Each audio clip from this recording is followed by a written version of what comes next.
দেশে ফিরে এভারকেয়ার হাসপাতালে চিকিৎসাধীন বিএনপি চেয়ারপারসন বেগম খালেদা জিয়াকে দিনের বেশিরভাগ সময় দেখভাল করছেন তার পুত্রবধূ ডাক্তার জুবাইদা রহমান। রোববার প্রায় 7 ঘণ্টা হাসপাতালে থেকে রাত 11টার পর তিনি বাসায় ফেরেন।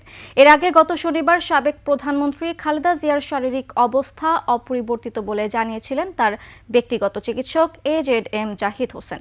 শারীরিক অবস্থার উন্নতি হলে মেডিকেল বোর্ডের সিদ্ধান্ত অনুযায়ী বিদেশে নেওয়া হবে।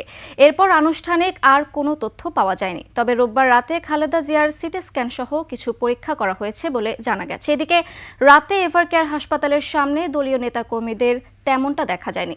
তবে যারা ছিলেন তারা জানান, নেত্রীর প্রতি ভালোবাসার টানেই দেশের বিভিন্ন প্রান্ত থেকে এখানে এসেছেন তারা।